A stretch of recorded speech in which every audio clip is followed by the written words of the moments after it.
everybody. Welcome to ABA Inside Track, the podcast that's like reading in your car, but safer. I'm your host, Robert Perry Cruz, and with me, as always, are my fabulous co-hosts. Hello, Rob. It's Diana. And it's me, Jackie. So usually we start our show, we do like a little bit, and then we get to the crux of the matter, which is, of course, behavior analysis and behavior analytic research. But I think in the spirit of our special guests, we're going to cut right to it. Tonight's episode, we're going to be talking all about sexual well-being and sexuality. Our guests we're very, very fortunate to have came to us because Diana saw them both doing a great webinar and immediately texted Jackie and me to say, I know who we need on our show. I'm emailing them right now. It wasn't a question. It was a demand. That's who we were going to have on the show. It's actually full disclosure. I emailed them before I texted. Oh. And if anyone knows me, you know how big of a deal it is. Reach out to people I don't know and across the void, the dark, dark void of the internet, and ask them to come on the show. So it was actually a really big deal, but that's because I loved hearing you guys talk. Yeah, and to be fair, she didn't even tell me that they were talking because she knew how upset I would be because I was teaching class at the same time. And so she told me after, she's like, don't be mad, but I saw this really amazing webinar. And I've already emailed. Fortunately, they said yes. They said they would come on our show. So we're very, very fortunate to be joined tonight by Werner, Leland, and Barb Gross. How are you both doing? Thank you so much for coming on the show. Hi, thank you for having us. Yeah, hello. This is fantastic. Super excited. So other than doing that one webinar that time Diana saw, tell the audience all about yourselves. Whoever would like to go first. Well, I feel like, Diana, you messaged us right after our Loving Love on the Spectrum panel, where we were talking about the new Netflix show. Yes. And that was a collaboration with Nicholas Mayo, who Barb and I both have worked with previously / continuously at Empowered, a Center for Sexuality in St. Louis, Missouri. So that is all behavior analytic work centering around sexual health and relationship health. Very lucky and privileged to get to do so. Barb and I also collaborate with a bunch of people across our field and outside of our field on a project called Sex Ed Continuing Ed at sexedcontinuinged.com.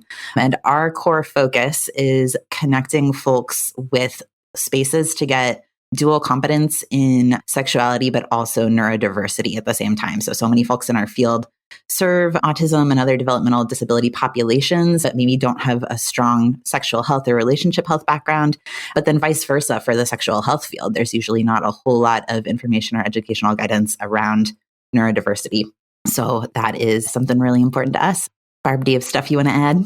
I mean, you just said all those things, and that's perfect. And I'm so thankful that you shared that it's a little bit of both, right? That, behavior analysts may have information about how to be a behavior analyst, but still needing to work on growing competency, being able to build experience and having, good information about sexuality, about sexual health. And then on the flip side, for sex therapists, for sexuality educators who don't have a lot of experience with neurodivergent communities or folks with disabilities, that having something that's available so that they have information as well. So we sort of have like those two things kind of sandwiched together.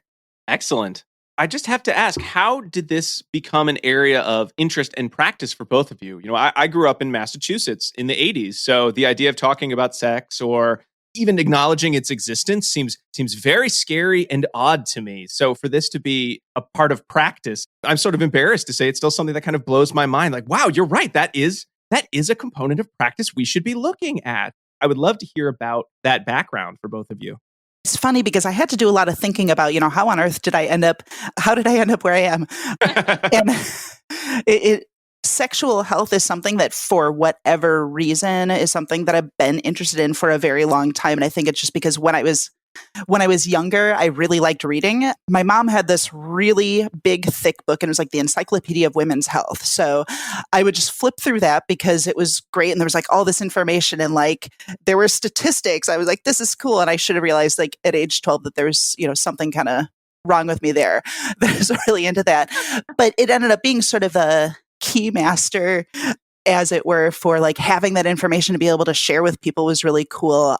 But as far as behavior analysis, it's not something I really started thinking about until two things. One is, as I continued growing competency as a behavior analyst, I started working more with teens and with adults and recognizing that this is something, it's sort of, almost how you do anything is how you do everything sort of thing, where if addressing all of these places where there are restrictions of rights and systematically withholding information from people, if we can fix that one thing, wow, it addresses so many issues that are prevalent. And then the second piece is I'm a parent, and I'm a parent of a teenager. So this is a lot of stuff that just sort of like real world things I needed to also be comfortable with in my personal life. So that's, I think, kind of my whole thing. Werner, did you have a similar background, or did you come into this area of practice in a different way? No, mine was totally different. So I did my master's in applied behavior analysis at the Chicago School. And during my time in the master's program, I was also working full time, but I was working at a feminist sex toy shop. And I have always had like a far stronger interest in behavior as a science than I have necessarily in like professional practice. So a lot of what I was interested in was looking at broader sexual behavior and relationship behavior things through a behavioral lens. And so much of that was informed by what I was learning while I was working and implementing, that knowledge in the work that I was doing in my day-to-day life. And I had really just the luck of happening into a program where my thesis advisor had a lot of competency in this area, Dr. August Stockwell, who's now a dear friend and colleague. And they assisted me in running my thesis research on essentially what was a queer speed dating study. So we were looking at interpersonal closeness and how that gets formed and what that looks like behaviorally across time and through self-disclosure. It's one of those things where I'm still like so heavily interested in the more conceptual side of things. And also, there is just such an area of need, in sort of this professional practice domain where so many people find ourselves. I ended up working with the Sexual Behavior Research and Practice Special Interest Group of ABAI, and that's where I first met Barb. And that is, what I think really initiated this connection that we have and this partnership that we've been working toward together over time. Beautiful. So we have some articles that we'll be discussing that both of you had shared with us to really focus some of the discussion on sexual well-being and sexuality, specifically with individuals with developmental disabilities or intellectual disabilities. And so for our audience, I'm going to read those now so you can head off to your local bookshop and find them. They are a review and treatment selection model for individuals with developmental disabilities who engage in inappropriate sexual behavior by Davis, Machalicke, Scalzo, Kobylecky, Campbell, Pinkelman, Chan, and Sigafoos from Behavior Analysis and Practice, 2016. The extended PLISSIT model for addressing the sexual well-being of individuals with an acquired disability or chronic illness by Taylor and Davis from Sexuality and Disability, 2007. And Ethics in Sexual Behavior Assessment and Support for People with Intellectual Disability by Stein and Dillenburger from the International Journal of Disability and Human Development, 2017. So I feel like a lot of our recent episodes, we've been talking about more complex behavioral topics. And I think sexuality falls into that realm, which means that we spend a good chunk of the beginning of the episode just kind of defining terms that we'll be using throughout the rest of our discussion. And so for our esteemed guests, how should we be defining sexuality, with a behavior analytic lens? Well, and I'm going to say like three things quickly, and then I'm going to let Werner say it so much better than I ever will. And I think what's interesting about sexuality, my thinking on it is that this covers so many different things that people think of sexuality as sort of, it's strictly about partnered intercourse, and that's it, and everything that's with that, with, making babies and preventing infection and so on and so forth. But there are also components of intimacy and all of the different kinds of intimacy that are meaningful for people. It's also the entire spectrum of sexual expression, which may or may not involve, a partner or partners or no partners. And all of those things are real and valid. All of the components of communication and the values that go into how we consider ourselves as sexual beings.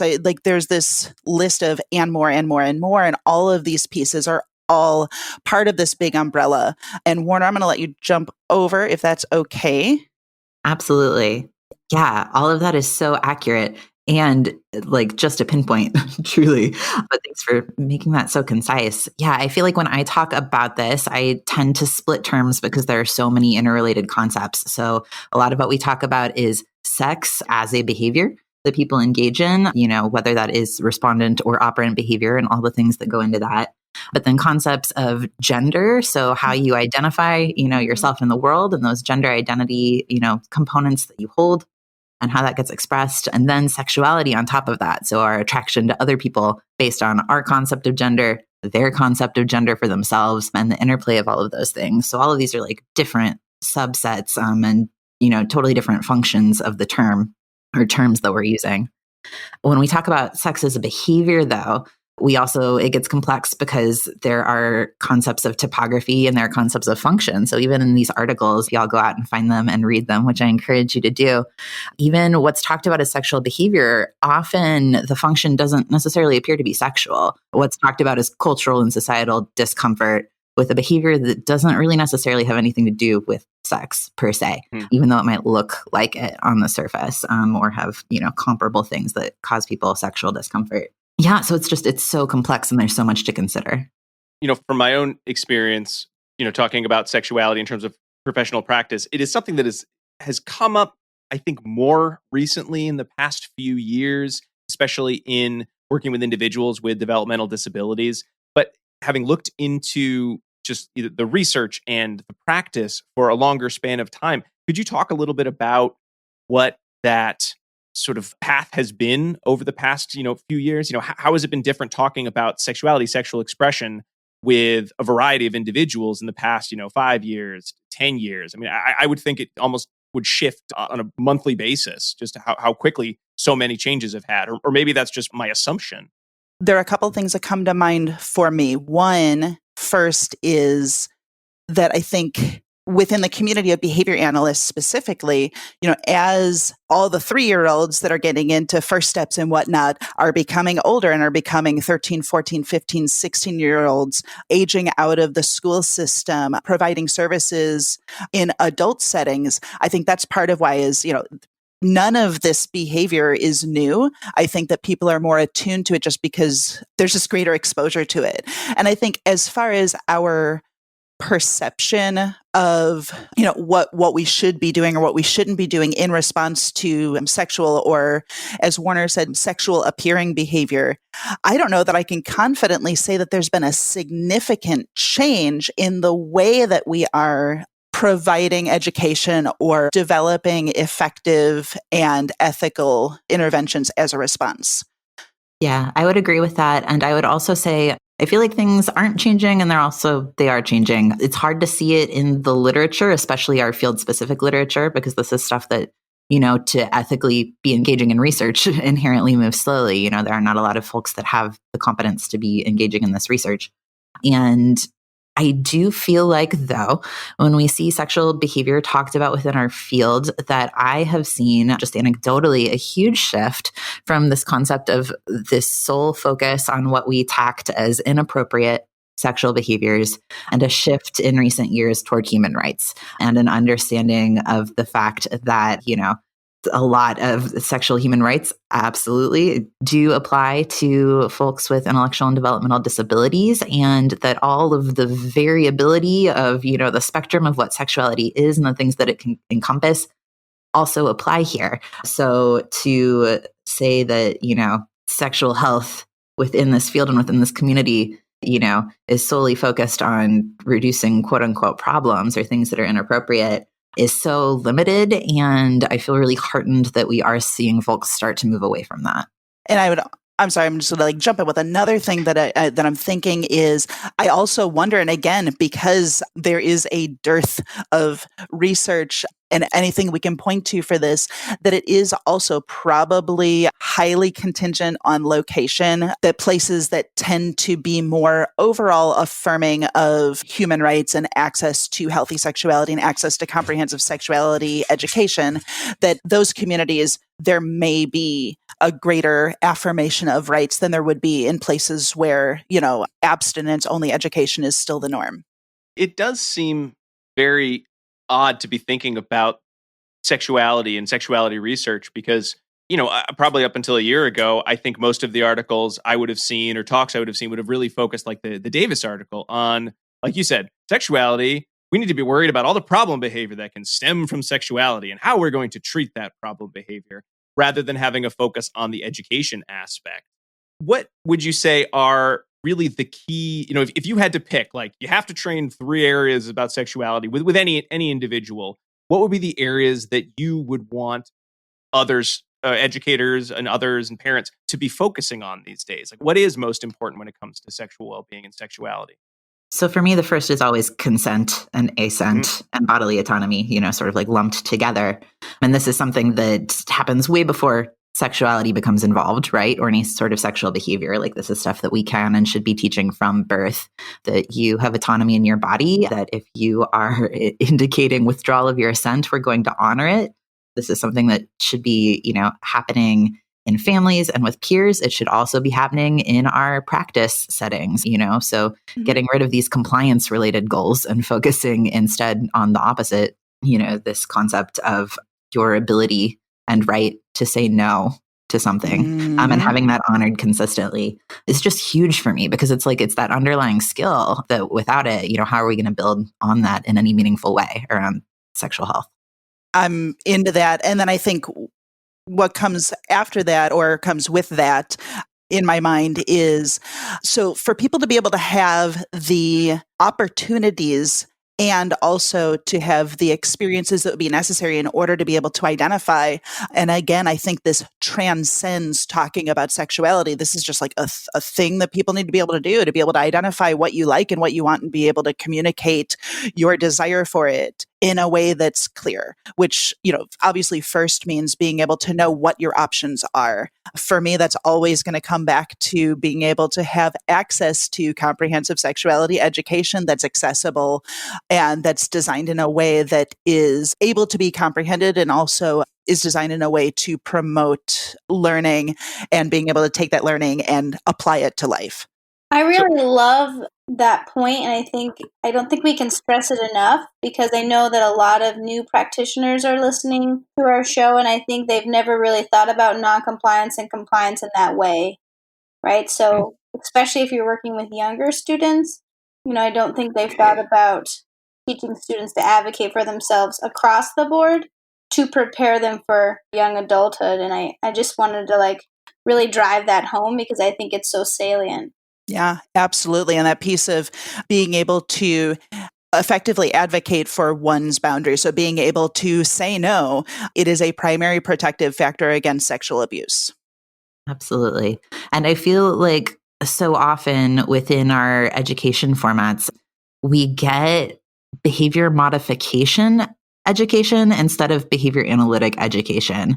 And so folks are taught these weird things, like you always have to follow through with your instruction. Otherwise, there's going to be intermittent reinforcement and your teaching is going to be meaningless. And we should be, extinguishing problem behaviors. And if negotiation is happening, this is a problem. When really all of these are such habilitative and protective skills that are rooted in human rights. I don't understand why you would want to shape a repertoire in which somebody is essentially, punished for engaging in identification of what's meaningful and valuable to them and then trying to move toward it. It's the antithesis of our science. And yet, also frequently what we're taught doesn't necessarily align. You can go ahead and say that 2 or 3 more times. I teach graduate students, so this is something that we stress as well. And I recently played a game with them called Prioritize Your Goals or something like that. And I would give them a list of goals. And one of the lists had things like, it was like eye contact, making choices, I think, and then saying no. And they needed to prioritize which one of these would they target first. And the majority of them put saying no, which I thought was quite awesome. Hey. Right? So maybe the kids are all right. Did you accidentally prompt them, though, Diana? Or saying no? Wink, I wink. mean, it's always possible. It's written really big at the bottom of the choice. Yeah, but it really can't be stressful. Well, it's very heartening to see. And to me, a lot of the work that autistic advocates are doing is making a big shift as well in terms of practitioners in our field really thinking about like what it means to engage in ethical practice. And, that absolutely ties into human rights, including sexual human rights and relationship human rights along the way. And for me, when I was reading that Davis article, which for our audience, it breaks down discussing sort of what could be defined as inappropriate behavior that sort of falls into this sexual inappropriate domain, and says, well, in this case, we did an FA and it was attention. In this case, we did an FA, right? But by and large, the behavior, even though it was categorized as sexual, didn't serve that function for the individual. Absolutely. Right? Yeah. And in reading it, you're like, okay, well, these are problems that needed to be solved in some situations, but it wasn't getting at any of the education component that should be done surrounding sexual education, sexual well-being for the clients that many of us serve. And that's a complex area. I'm probably not on the right question of Rob's, but for me, that's the question that comes to mind, right? Which is, okay, if we all agree that this is an important thing to teach, how are we going to teach it? Because there are some really sticky ethical quandaries in regard to how this is going to be taught. Yeah, it's a great point because, so much of what we're seeing in this article is about interpersonal boundaries, and those are important, right? You probably should not be, I shouldn't even say probably, you should not be, masturbating in public around people that did not consent to seeing that. Same thing with disrobing, although I probably wouldn't categorize that as sexual in most of the contexts mentioned in this article. That's going to be a general social thing where you're then violating somebody else's consent and their boundaries. These interpersonal skills are important, so it's not to discount any of that, but it is an entirely different issue, sort of this like boundaries and consent situation around behavior, than knowing what sexual health and relationship health looks like. Yeah. Totally different teaching, totally different skill sets. Even if these treatment packages had included some sort of, teaching of some sort of replacement behavior. So for example, if the concern is non-consensual touching. So teaching, hey, here's how you can tell if somebody wants you to be physically contacting them or not. And if they're showing that they are not consenting to it, that's not something you can do. You need to stop. That would be great. And it also would be happening too late. It seems curious that we are waiting until a problem has already occurred before we're providing education instead of just making that part of how we're teaching. I was very shocked to that point, Barbara, in the Davis article, how, if you're not thinking too much, if you blacked out the words sexual behavior and just you filled it in with, target behavior X, it reads like almost any other sort of review of the literature paper in which, well, here were the papers we saw and we sorted them by whether they had these groups or that groups. And we looked at the treatments and these were the results of the FAs. And it didn't really seem like it was acknowledging the sexual behavior. Not that the authors didn't at all, but didn't really acknowledge so much of the complexity really inherent in what the treatments were used. Some of them use DRA and some of them use DRO, but so many of them focused on the use of what we would consider punishment procedures to see, therapeutic decreases in these inappropriate sexual behaviors as they defined them. And that idea of, well, as much as we might say, well, we needed to decrease the problem behaviors because how else could these individuals continue to be out in the community, and many of their other rights would have been impinged on if they weren't able to maintain appropriate social behaviors with social distance with their sexual behaviors. But where was the piece about how much of this is taking away certain rights and how much of this is a failure to acknowledge what hadn't been targeted in the past, what hadn't been learned in the past, and then sort of the why. And it almost felt like it was taking a problem and trying to solve it without really getting at that root challenge of, well, what should we have done 10 years ago, 15 years ago? Is this a problem that we're just going to continue seeing? Or is there more of a shift to acknowledging that we can solve a problem in the moment, but sometimes the best solution is to think about how did this situation develop and how could we have taken a different path or help this individual much earlier in their development? Yeah, absolutely.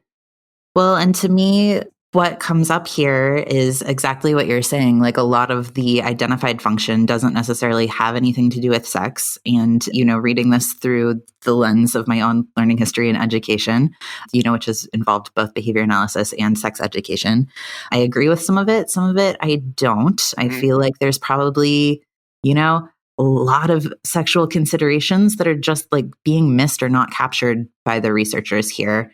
And to me, this feels really disheartening because it really does feel like working outside of our scope of competence. Yes. As a field. Well, that's not good. It's not. And it's one of those things, though, that I think can become so easy to do if you are implementing something and it's effective, in the short term. It's really hard, I think, sometimes to be mindful of the fact that perhaps it is not centered around human rights. It's not considering all of the reliance on scientific knowledge that we have outside of our field, around sex and sexual health and the ways in which engaging in punishment procedures or trying to repress sexual behavior may then impact, sexual experiences or covert responding for the individual in the future. And it's one of those things where it's like you don't know if you don't know, but I would hope that we would have the collective space to step back and say, this is not a behavior class that I'm per se used to working with or educated on.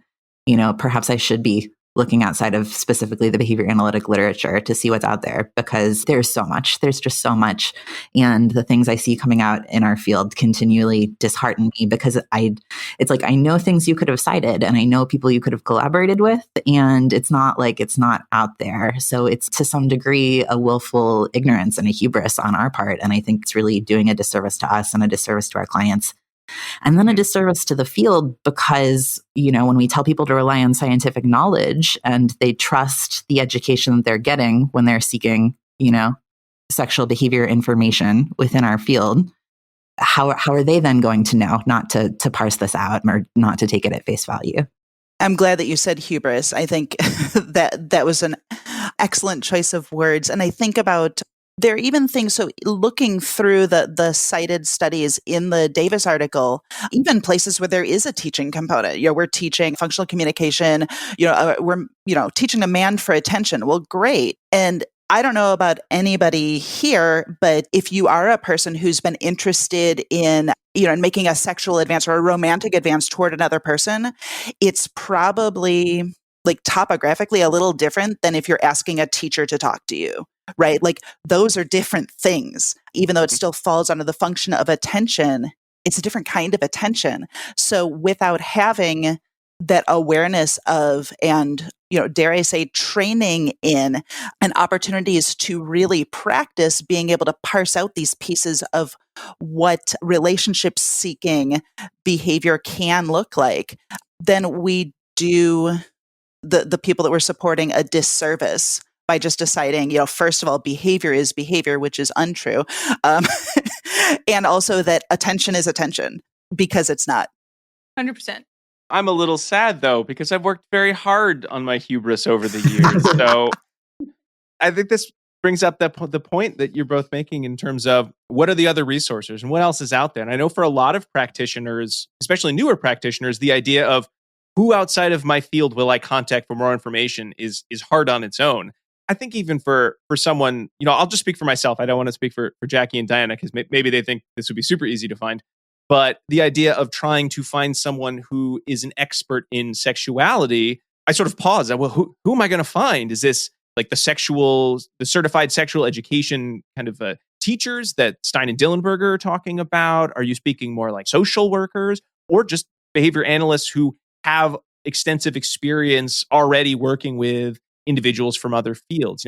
Who should we as behavior analysts be looking for more information to give us that expertise or at least a pathway towards expertise? And this is a great question because it really is challenging. It's going to be different depending on context.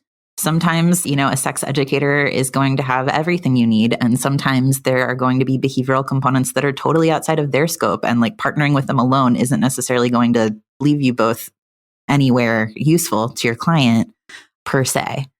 However, if you are solely focused on sex education and building up those skill sets, there are so many people that have that within their scope that have been doing this work for a long time. And then you're going to find pockets of scope of competence in specialized area and specialized subject matter expertise, that's really variable across the board. So I do want to lift up that it's not a you problem. Like, this really is a challenge. Oh, whew, thank goodness. That was just me. It's a good word. Yeah, the first place I like to point people obviously is, well, it's not Reddit and it's not Facebook. Please stop doing that, everybody. It might be the Sexual Behavior Research and Practice Group of ABA International, because that is a place to at least be able to be looking for people who may be able to point you in the right direction. And I'm so thankful that Werner pointed out that there are so many pieces of what sexuality encompasses that even within the community of behavior analysts who have competency around these topics, that we are constantly collaborating with each other. We are constantly seeking supervision ourselves all the time. And that's part of why I'm thankful to be, working cooperatively with Werner, because Werner possesses competencies that I don't have. So I need to be able to reach out to ask about some things so that I can continue growing, so I can continue learning. But most importantly, that I'm able to make sure that what I'm doing, that I'm doing right by the people I'm supporting. Absolutely. And vice versa. And there's so much that goes into it. And that I always have reviewed by at least a second person that has competency, even though this is like an area of, somewhat specialization for me, and my FBAs contain a full lit review, and you would not believe how long my FBAs are, because it covers the ethical codes from, both ASECT and our field. It covers all of the literature on the topic that's informing what we're doing. There's just like such high risk with, sexual behavior related things to be causing additional harm as a practitioner that I approach with, such caution and such care. And I feel like the more education I get, I end up in that space of like, the more I know that I don't know. And yeah, I have a lot of value for cross collaboration and consultation. Yeah. And you mentioned ASECT, which is the American Association of Sexuality Educators, Counselors, and Therapists. So it's a whole other certification, folks.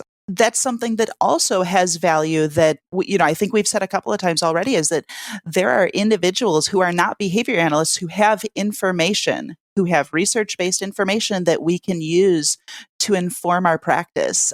And frequently there are specific topics, so we can get down specific rabbit holes if you want, but certain areas of my practice and my competency where I need to go way outside of the field, and I'm talking to, public health experts, because they're the individuals who have the information that I need. And that's not behavior analysis. It's still, research-based, it's research-informed practice. Well, I am very excited to talk more about what this work would look like, maybe with some specific examples, because as you've both been saying, it's not a topic that we can define and there's, one or two targets. We're talking about so many different components. But why don't we take a short break, and then when we come back, we will continue our discussion about sexual well-being. We'll be right back.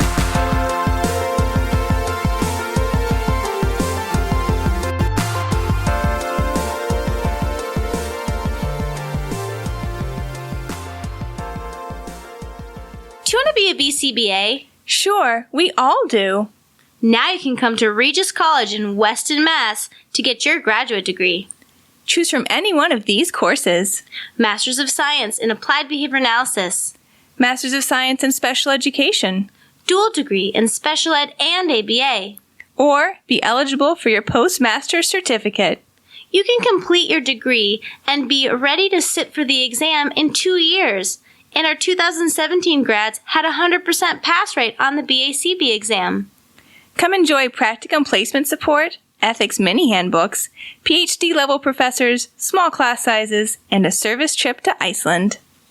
If interested, don't delay. Supplies are limited. Learn more at regiscollege.edu. Again, that's www.regiscollege.edu, regiscollege.edu. One more time, www.regiscollege.edu. See you there!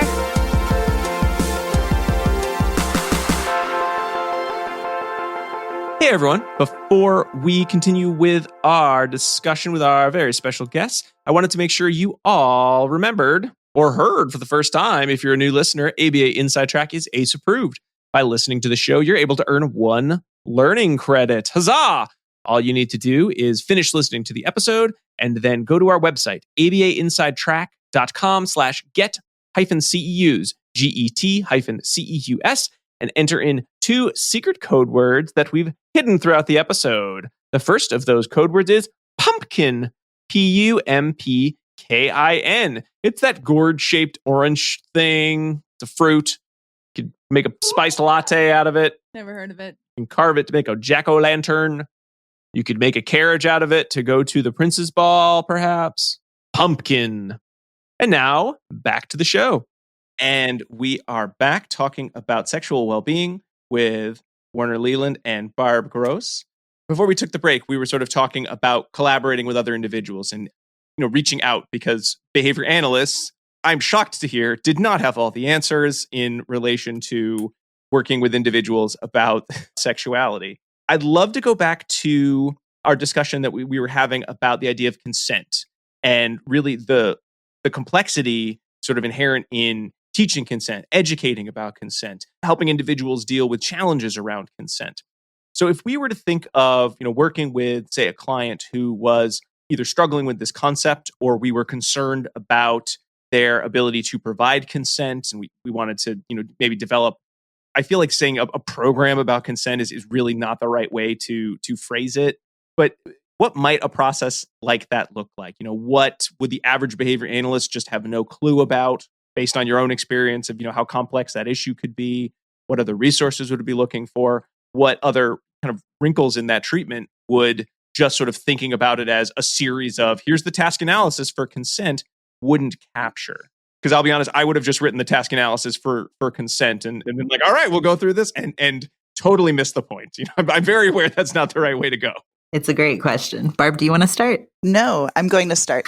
I think one place that's very important to start, and I think that, more than once in these articles that we've touched upon, they bring up something that's really important is first to be doing sort of a searching and fearless self-assessment of your own thoughts, feelings, values around sexuality. And that seems like such a departure from just like we're just talking about consent, one thing. But I think that's such an important piece, because having an awareness of, for example, if a behavior analyst recognizes that, they're a real, touchy, huggy, lovey person, and that's a valid thing, that there may be pieces of how to teach or what to teach that could be missed because that person, maybe, and I'm going to say as somebody who is not a huggy and touchy person, those huggy and touchy people sometimes are violating my boundaries, where they're coming up and they're saying, oh, I'm a hugger. And I'm saying, like, with my vocal verbal language and my, my hand saying, you know what, I'm really good. And they're hugging me anyway. So, maybe y'all need a protocol for not violating consent as well. But I think that's, I didn't mean to accidentally call anybody out, but I think that's like a really important place to start. And then from there, and I certainly would not feel very comfortable, spelling out a protocol without talking about any individual, because it is idiosyncratic, just like any other thing that we're developing. But there are pieces of, again, being able to read, recognize, and appropriately respond to consent and consent withdrawal cues from another person, being able to recognize in body language, in vocal verbal language, someone is telling you they don't want what you're doing. That's a pretty big part. Werner, the missing pieces. Fill in my blanks. Absolutely. Yeah. Well, and I think the reason that you're missing pieces and I'm missing pieces is there is no research-informed best practice on this. Mm-hmm. I know Dr. Machalicke Bell just completed her doctoral dissertation on changing the culture of consent and teaching young children consent skills. And I'm very excited. I know that she's putting together things based on that. And so that'll give us a little bit of a foundation space for replication and extension. But a big part of her study was taking into account cultural considerations, because this is going to be different, what the cultural norms look like and what values around different types of consent hold greater or less value, depending on those contexts. So it's one of those things where, yeah, just like Barb was saying, it's going to be really idiosyncratic. And I hate to keep using the word disheartening, and I'm sorry, y'all, that I'm feeling in such like a disheartened space tonight. But it's one of those things where like truly we need to be researching within our scope of competence and having adequate supervision of that. We need to be practicing within our scope of competence. And the people that hold, dual competence to be doing this sort of research it's limited. There are so many people that are working toward it, and it's really beautiful, and I'm excited for where we're headed. And also, in the meantime, people doing this work, it's happening at a really slow pace because, people are constantly asking, like, is there a curriculum for this that I can be using? Is there research for this? And like the answer we always have is like, we're working on it. And also it's going to be 3 to 5 years because we all have day jobs. Yes. This is stuff that we're doing in our spare time, like for love of the field and for love of human rights and all of the things. But it's stuff that really, can't just be jumped into. And also there is such a pressing present need. So it feels really hard. It feels like a constant ethical violation no matter where you look, because, somebody's needs are not being met. And also to move without, dual consideration for all of the components involved is also going to have the potential for harm. It's really tricky. Yeah. And I think I am appreciative that you said, and I agree very much, it's not easy to not just give a pat answer for here's how I would teach it. And I feel so bad because it's what people need, right? Like I would love to sit down right now. Like here's exactly how to do it. But there are so many additional considerations where even if it feels like vaguely within your scope, or if you feel like you have a pretty strong foothold for what's going on and where you think you might want to head with it, I would still always recommend a consultation. And that's why we do cross consultations, amongst those of us that do this work, because there's always, these other smaller considerations that need to be factored in. Yeah, I think this is where I'll make a connection and say, if we were talking about, feeding programs, that I absolutely do not have competency to be addressing any sort of, concerns with feeding. I don't. And if I were in a situation where I needed to come up with something, I would have to be seeking some additional support, some additional consultation and ongoing supervision for that. And in my opinion, this really isn't any different. I agree. I agree with you. Was that Jackie? Jackie, you and I both agree because that was simultaneous me. agreement. Yep. We're really good at that. These are both areas in which one should not be practicing beyond your scope of competence, because you could really mess some things up. And, I've had this type of conversation with many BCBAs who's, I want to be working on these things, but I'm scared to broach this topic because I don't know anything about it. It's ethically a little bit of a quagmire to figure out like what types of words should I be using with my clients and what types of things should I be showing them, right? Parents are often unsure as well, and there isn't a lot of research or, hopefully that's changing. But like you just said, it takes a long time to get things through that publication cycle, places for them to turn. Yeah. This is probably a good point for us to talk about this PLISSIT article too. Read my mind right out of my brain thoughts.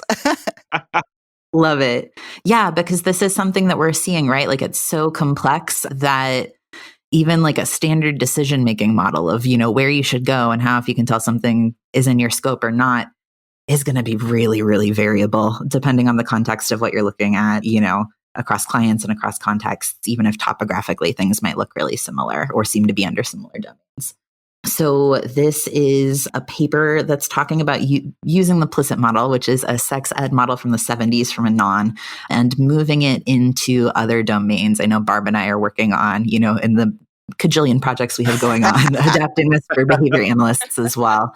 But in the meantime, we invite you to look at this one for nurses, because it talks about different levels of intervention for sexual well-being. And it's an acronym. So the P baseline level is permission. And that's just giving people permission to be sexual beings, to, move in the direction of their values as it pertains to sexual health and human rights, and to, have spaces to be truthful and honest about their identities and their interests. And to seek information. Absolutely. And that's a thing that is likely going to be within the scope of most behavior analysts. It's something where you might still need a little bit of a consult, honestly, to know exactly what all that entails and what maybe I should be doing or not. After that comes LI for limited information, SS for specific suggestions, and IT for intensive therapy. And the, level of practice extends beyond here. This paper talks about the explicit model. X means extended, just meaning that the P permission part is continuing to happen across the board, even if we are seeing a need for, more information or problem solving or actual therapeutic interventions, that it's still going to be really rooted in autonomy and centering those interests and needs of the primary client. What I really like about what Taylor and Davis's extension on the PLISSIT model is that idea that allowing that opportunity to be, accessing real human rights and be accessing information, whether you're the person who's giving it or not, that's something that doesn't stop with a single conversation. It's not something that you do just in an intake interview, that it's something that's ongoing. So it's really continually affirming the rights of the people you're supporting. And Barbara, I really appreciated the framework of the explicit model, and it felt very much in line with other sort of types of frameworks that we would use in behavior analysis. So even with, say, working with the family to discuss behavior that was not related to sexuality, challenging behavior or an ADL skill, kind of coming back and continuing to ask for that permission and continuing to sort of check in on where your client is with what's going on and have things changed since the last time we were together. So the overall framework made sense to me. Where I was a little confused, and I'm excited to hear that you've already kind of started the work of sort of expanding this framework into our field, is how one might, I suppose, use this framework in this area specifically. I mean, would it be very similar to the situations that the authors lay out in the article? Have you thought of, really extensions that go well beyond the kind of the confines of this paper? Yeah, our approach does go beyond the confines of this paper, just because so much of our work does have these dual components of antecedent education that's comprehensive and pleasure-based, and also helping with some of these boundary considerations or times in which a way or a context in which behavior is happening, sexual behavior is happening, is not going to be appropriate or healthy for all involved. So to that degree, this does diverge from what it would look like in a nursing context. Permission and providing resources and linking people with things that they need is going to stay pretty similar. From that point onward, when we're talking about limited information, this is getting into more of the sex education. Yeah. So in the Stein and Dillenburger article, they talked about some different places to build competency, and there is ASECT, which is a place that if you are moving towards certification, there are education requirements, but then there's also practice and practicum-like requirements as well. That's pretty involved. Some of the other ones listed in the article, though, are far more focused on just building a standard comprehensive pleasure-based sex ed base. So taking a look at the Our Whole Lives curriculum and training to provide that curriculum. And then also some of the curriculums and trainings that Planned Parenthood and other comparable organizations have may really meet this limited information need. So if there are behavior analysts that are interested solely in providing, antecedent sex ed, that can be a really great place to start and might be as far as you want to go. That's great. We have such a need for that. Yeah. Moving on to that specific suggestion and intensive therapy spaces, though, this is where we are starting to get into functional assessment and taking a look at idiosyncratic and tailored approaches that are going to need a much higher level of competence and hopefully of education, training, and supervision, all of them. I thought that was really helpful, the way that you just laid that out for us to get a little bit more in depth, because that was a short article. So I was like, okay, I think I know what they mean, but I'm not exactly sure what all the PLISSIT components are. So that was really helpful. I think I know what they're saying, but why don't you tell me what you think they're saying? Yeah, and that's exactly what I thought. And did they ever not intend to have it be the extended PLISSIT model? Wasn't it always going to be the explicit model? Just saying. So I've looked through a lot of the resources on the Planned Parenthood site, and there is some really useful materials on there. So I'd encourage our listeners to go check that out. And then the other one you just said was that Our Whole Lives curriculum? It's a curriculum that's designed to be implemented sort of across specific ages and stages. So a packaged curriculum that's for younger children, for sort of new adolescents, older adolescents, also goes as far as for older adults. They specify, and I'm going to get this wrong, so I'm going to apologize when I get it wrong, but if I recall that the sort of middle adolescent curriculum is the one that they would recommend using with modifications for individuals with intellectual or developmental disabilities. And I think right there is another place to be saying that there's an additional competency that's so important, which is being aware of sort of developmental norms and being able to identify, which things are, and then beyond that, being able to, make a true assessment of, what type of education is going to be the most effective.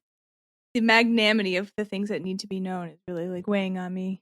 Right. I didn't want to say anything, but I don't think I actually know the actual typical sexual development knowledge I would need to know now that you say it, Barbara. I feel way behind. Well, and it's not required in most schools, public schools to this day, and especially wasn't throughout our learning histories and the farther back you go. So it makes a lot of sense to not know what those are. There is a self-assessment for all of the different components. Barb, I know you're going to remember the name of it better than I do, but that we have done collectively. We did it as an organization at Empowered last year. We had a in-house conference that was focused specifically on this topic. And even us, with all of the time and effort and energy we've put into all identified holes in our knowledge and spaces where we need more education. Yeah. So it's a very normal thing to find. Yeah, that would be the Professional Learning Standards for Sex Education. And it's something that can be found through SIGAFOOS. So SIGAFOOS, I actually can't even remember what the acronym means anymore because they've rebranded and changed to Sex Ed for Social Change, which I think is fantastic. But it really is, it was a collaborative effort across a couple of different sex education entities and really was designed for folks to be able to, check their knowledge and identify, where are the places that not just, what do I know, but also, what am I comfortable with? Because having knowledge and having comfort imparting that knowledge are very different things. Exactly. Like I was raised Southern Baptist in Arkansas, so. You have a very well-developed idea of sexual development.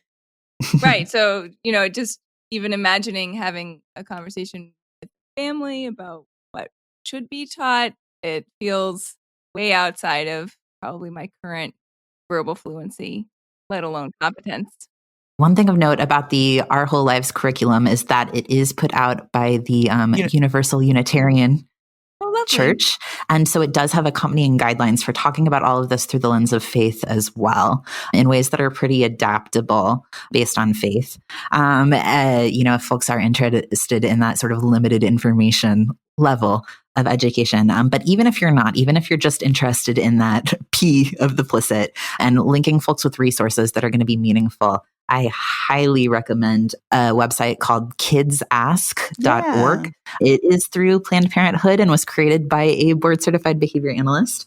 And it's a really phenomenal tool that allows you to put in information about the type of conversation or topic you might want to be having with your child, then walks you through steps that generates a task analysis for you about how you might want to talk about it. That is very inclusive and flexible around different cultural and faith considerations as well. So it has some spaces to talk about and in our family, this is what we believe about this, and prompts for those things, and also has variable levels of knowledge based on age range, developmental milestones, and also just general comfort.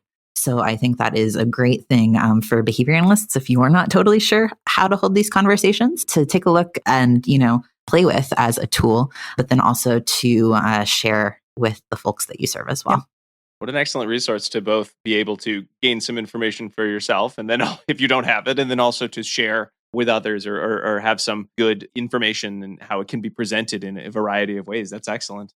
I know we're getting close to the end of our time. But Werner, I know when you were talking about the explicit model, you mentioned moving past limited information and into the point of the framework where you might need to do FBAs related to sexual behavior. I know that we don't have time to go into all the idiosyncrasies and all the components that would need to be a part of that process, but I would really appreciate just sort of hearing like the elevator pitch about sort of what differences exist when looking at FBA's sexual behavior that would be different than I think the average practitioner would think of when they think of, the standard FBA for, say, problem behavior, like aggression or elopement. Right? What are those big differences that really need to be taken into account? Good question. This is a great spot for us to talk about the Stein and Dillenburger ethics article, because they have some great points about this as well. And I think like tying into sort of this PLISSIT model, sort of the P and even the LI, takes us really well through like page 4 of Stein and Dillenburger's article, where they're giving you some recommendations of checking medication side effects, which we should always be recommending a medical consult anyway. But if we are seeing something that's like a little bit of a cause for concern, that is going to be important. And considering interventions that are least restrictive and really promoting access to privacy whenever possible, because for folks, that's where, their sexual behavior is going to be an appropriate place for it to occur, just like for all of us, right? That's part of these interpersonal boundaries and cultural contract that we all share to protect each other. But after those, the article notes, only those with specific expertise in human sexuality should be carrying out interventions to address displays of what we would call inappropriate sexual behavior. And I would argue to some degree assessment as well, although I think probably with appropriate consultation and supervision, maybe. It really does, look super different. You have to consider the intrusiveness. Stein and Dillenburger bring up all of the potential ethical and legal considerations that come with if you're wanting to do an actual functional analysis and not just a functional assessment. Then all of a sudden we're looking at potentially evoking sexual behavior, which is going to be illegal, with minors, with people that are not consenting, and, just a lot of potential for harm. And so all of these things have to be considered. And it's definitely a different skill set to then consider, how am I going to assess and provide recommendations based on what I'm seeing. Well, but even with like a descriptive assessment, if you're, doing ongoing observation of a behavior, any behavior that, where it's putting that person at risk of being arrested, being harmed by somebody else, that I think that there are some ethical concerns with allowing that behavior to continue just, for the sake of completing an assessment. I think that, we talked about before, being able to have a good, accurate understanding of, if we're talking about attention, all of the different types of attention that may be relevant, that just kind of slapping the attention label onto things that, behavior maintained by automatic reinforcement may be sexual stimulation. It may not be.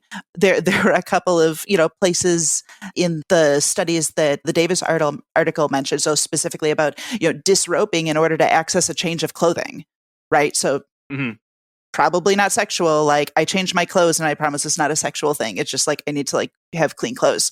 So these are things to think about. And then again, I can't stress enough that, being aware of one's own comfort, values, beliefs around sexuality, that just because something is, causing discomfort, personal discomfort, because there's a discrepancy between the behavior analyst's perception of what's acceptable and what's occurring, that doesn't necessarily mean that it warrants intervention. Yeah. So to come back to your actual question, like what it looks like when we do this, it's first developing a deep familiarity with the legal code for the area that you live, because that's going to be, but sincerely though, so we see so many behavior analysts making recommendations on the internet for things that are going to be illegal, that are so well-intentioned. It feels like it would probably be something that felt like an ethical course of action, and also the potential to cause so much harm to yourself, to your client, to the guardians, to other people's involved. It's wild. Developing, if not a deep fluency with that, at least a familiarity with and a fluency for knowing where to find it and how to find that information quickly is going to be step 1 for wherever we're at. Step 2 really is far more, for me, open interview question kind of style. So really gathering a lot of information. A QABF for a fast is not going to cut it. Those functions don't even, the questions don't make sense. It doesn't. Yeah. It's not a thing. So it's a lot of adapting, that sort of thing. It involves values assessments. Yeah. So sexuality is a loaded cultural topic. And when we are establishing that hierarchy of parties and talking about honoring the primary client, when we get into differences between client values and caregiver values in terms of sexual behavior, but also things like sexuality and gender identity, this can get super contentious really quickly. So figuring out where those things align and maybe where they diverge is going to be super important to inform course of action. There's extensive literature reviews for anything that might be covering the topic because, the general sex ed questions that people come in with very rarely actually are that. In my history, frequently there is a lot of additional layers of things, and the sexuality interests of the client are complex, just like we would see in anyone. And that often gets obfuscated initially when we're discussing this with typically the person who is asking for services, which is often a guardian and not the client themselves initially. And so it's a lot of really shifting from this perspective of we think we have a problem to a lens of, human rights, honoring the primary client and figuring out what's meaningful and valuable for them in terms of their sexual behavior and sexual health, and trying to create a space that's going to honor that. So all of this goes into that process. And, then on top of that, risk assessments and, all of the considerations for the type of intervention, what it looks like to be doing least restrictive procedures. So frequently we see folks coming in with things over restricted. Restrictions have been put in place preventatively and preemptively in ways that, make a lot of sense in terms of interlocking contingencies and a lot of the fears that people hold, and almost always from a place of goodwill and wanting to protect the client and protect other people. But very frequently, a lot of what we're doing is taking a look at things and assessing, is this level of restriction appropriate, and how can we move to minimize this so that we are promoting our clients' rights? And is that level of restriction something that is actually, is that creating more problems? So having those restrictions present, is that actually the thing that is, creating this behavior of concern that you've come to us with? Yeah, absolutely. If your client does not have a space to masturbate and access to stimuli that are going to be meaningful to them, where are we seeing these behaviors occur? What would we be expecting from behavior contrast? Sure, because caregivers say, "Oh, we're worried about their safety. We don't want them to be alone, etc." Right? Mm-hmm. Yeah, and sometimes these are very real concerns. So the Stein and Dillenburger article touches on this too, that sometimes we do have very sincere safety considerations where line of sight is something that might be really important for a client in the moment. But then what does that do to their access to privacy and capacity and space to engage in sexual behavior? Access to appropriate, effective, wanted romantic partners. Absolutely. That one's huge. Okay, so it sounds like if I just review my AWADA at all, I have not done my due diligence. Is that I'm correct, right? That would be accurate. Sounds like a couple more steps. Okay, just a few more. I so appreciate that answer. I thought it was so thorough. Quite I'm going to make sure beautiful. to listen to this part of the episode again because there's so much to unpack there. So thank you both for going into so much depth in that area, because it is a hard pattern to break for many behavior analysts to just treat everything as, well, I've got a science and I can solve these problems, and maybe I'll look some stuff up and I'll go from there.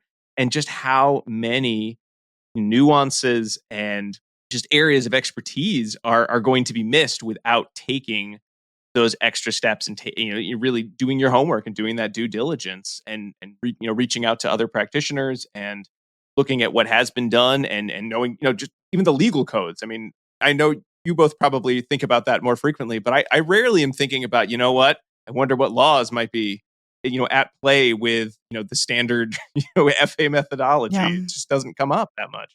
Yeah. And I do want to note that this is like a systemic issue within our field. Yes. So this is, potentially high risk definitely high need. The ability to get access to a provider that's going to have a skill set just for like behavior analytic things in the first place. You know, sometimes we see folks on wait lists for years, egregious amounts of time.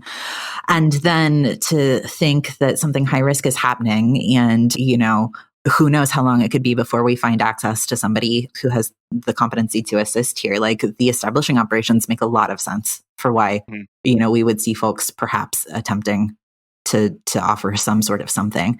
And so it's such a challenge. And then we tell people to adhere to this code where they need to be getting the appropriate education. And if they don't have the education, getting, you know, consultation and supervision.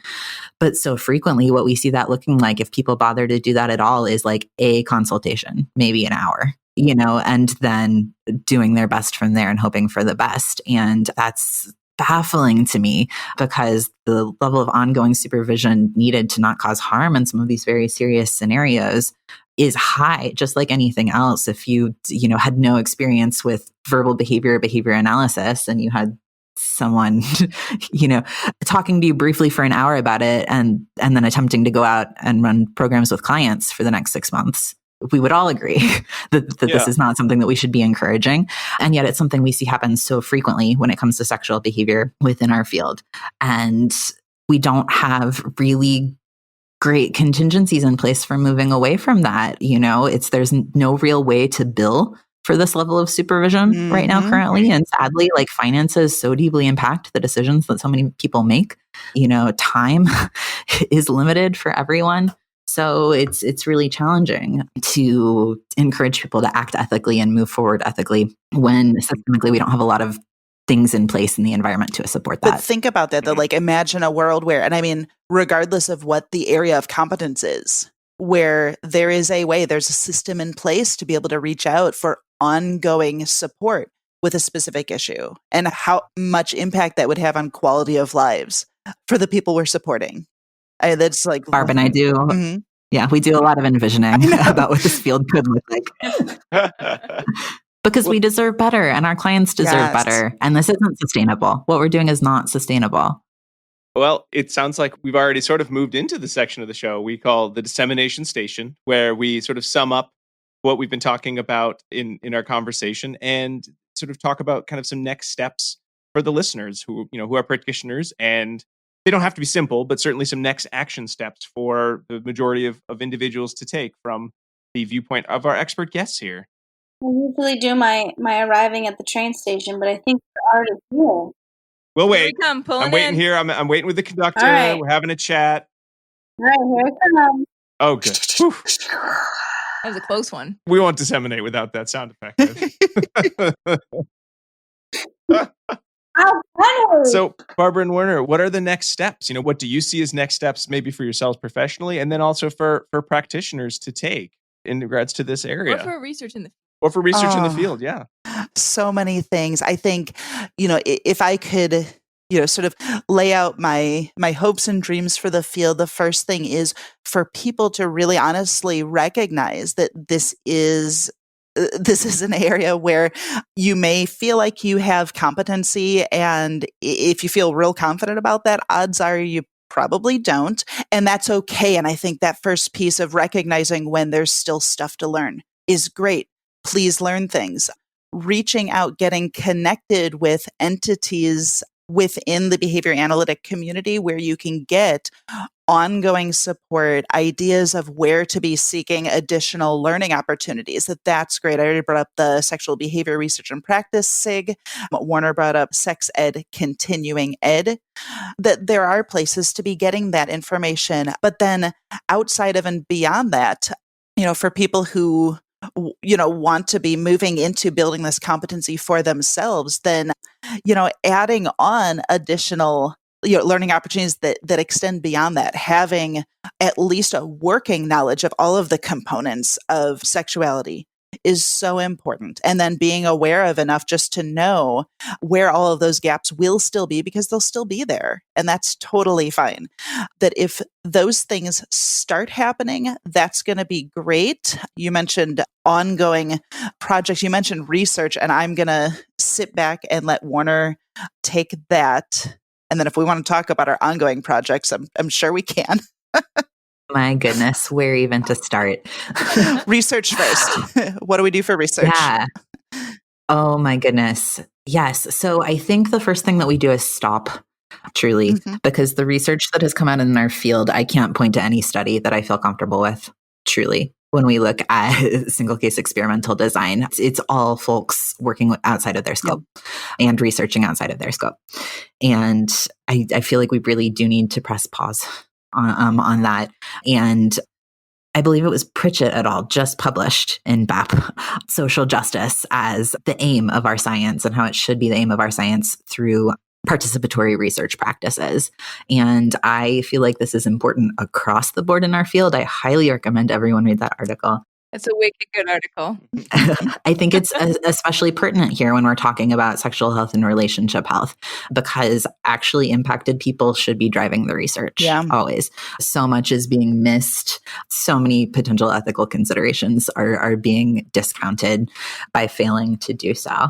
So I would say that those are, concrete research next steps is if you are thinking about conducting research in this area, making sure that you are really fluent with those practices and getting appropriate oversight. Since Barb has handled the practical considerations, I'm going to let myself dream really big. Yes. And I would say that part of this looks like greater accountability on that front. So research and practice at higher systemic levels of our field as well. So this is something where we have like several spaces in which some sort of conscientious, I hate the word gatekeeping. I can't quite find the word I'm looking for that's akin to it. So I'm going to use it right now. But essentially, checks and balances, right? So we have IRB boards and we have peer review and we have, editors of these journals, and yet these things are still being published. So this means that this is a systemic problem across our field where we are not cognizant of what we don't know. So I would really invite folks to consider what it could look like to advocate to these spaces for systemic change and to really envision what that might look like in better service of our clients, to envision what advocacy to the board could look like and to some of our professional organizations could look like in terms of providing support and advocacy such that there is space and is some sort of a track for moving toward being able to provide comprehensive supervision and consultation in this area. Because sadly, the fact of the matter, we tell you to reach out, and also there's a handful of us and we all have limited hours in our day currently. It's just that sustainability factor of all of this is something that I think we really do need to consider almost through an OBM lens if we want to be really conscientious and serious about our ethical responsibilities in the domain of sexual health. Well, that sounds like a lot of no steps. The subtitle for this chat is A Cautionary Tale. Yeah. Sorry for that.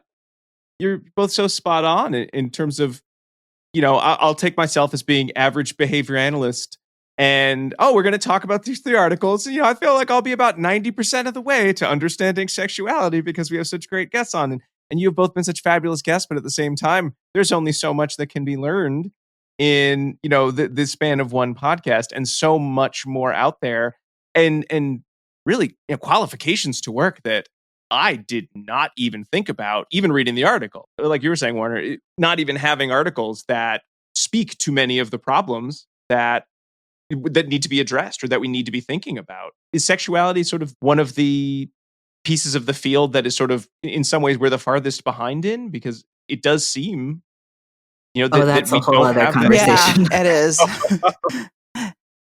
Okay. Well, I'm sorry. I didn't mean to make everything go longer. I'm sorry. I mean, we gladly can tackle it if you have space and want to talk about it. Maybe another time. Maybe another. I'm getting looks from Diana about what time it is. Oh no, I would actually love to talk to anyone about that at another point in time. All right, another episode titled Another Difficult Talk. Okay. Clearly very eye-opening for Rob. Well, the TLDR of it, at least, like a little teaser for things that we could talk about, is that these core issues of consent and assent are often not honored in our programming at all. So to say that sexuality is the area in which we're farthest behind when it comes to social validity, I would completely disagree. I feel like we have so much work to do across the board. That's all what I thought you were going to say. Well, I think that brings us to the end of our time. But Barbara and Werner, it was such a pleasure having you on and just such an eye-opening conversation. We so appreciate so many of the links that you shared. And if listeners would like to reach out to you to ask questions, is there the best contact information for that? Absolutely. Sure. So you can find us at sexedcontinuinged@gmail.com. I do want to preface it with something we've named several times throughout this episode, which is like, this is our after work, after hours project. So I will go ahead and name the fact that I am behind on answering emails here. Maybe a more expedient way to find us and also to get connected to other people who have competence in this area as well is the Sexual Behavior Research and Practice SIG of ABAI. So you can find us at sbrpsig.org. The email is sbrpsig@gmail.com. And then we do also have a Facebook page, same name, and a Facebook group where we have what I like to think is a really nice balance between some of these conversations while also not providing consultation that would be inappropriate across the internet. Yeah. So I like our space. Literally the only place on social media to be asking these questions. That is good to know. I feel that is a theme that I'm hearing more individuals speak out about and hearing it reflected in other practitioners. So I think the word is getting out that your Reddits and your Facebooks are not your consult friend. And this is also our moonlighting job as well. So I know the feeling that you both have too. And thank you for the work that you're doing. Oh, thank you all as well. Once more, we want to say big thanks to our special guests, Werner Leland and Barb Gross, for coming on and talking about this very exciting topic. We also have a couple other people we want to make sure to thank. That includes you for listening to the show. We hope you enjoyed it. And if you did, why not subscribe on Apple Podcasts, Spotify, Stitcher, or wherever you get your podcasts. You can find us a lot of other ways online, like on social media. We're on Pinterest, Instagram, Twitter, and Facebook as ABA Inside Track. You can also find us on our YouTube page with the YouTube subtitling feature for these episodes. Our main website, abainsidetrack.com, where you can find links to all of the articles discussed in today's episode. If you like the show and would like to join us for some more fun activities like social get-togethers and an online book club for even more CE opportunities, why not check us out at patreon.com/ABA Inside Track. And of course, there's always old-fashioned email, abainsidetrack@gmail.com, where you can email us with ideas for shows, feedback, or any kind of question that you got.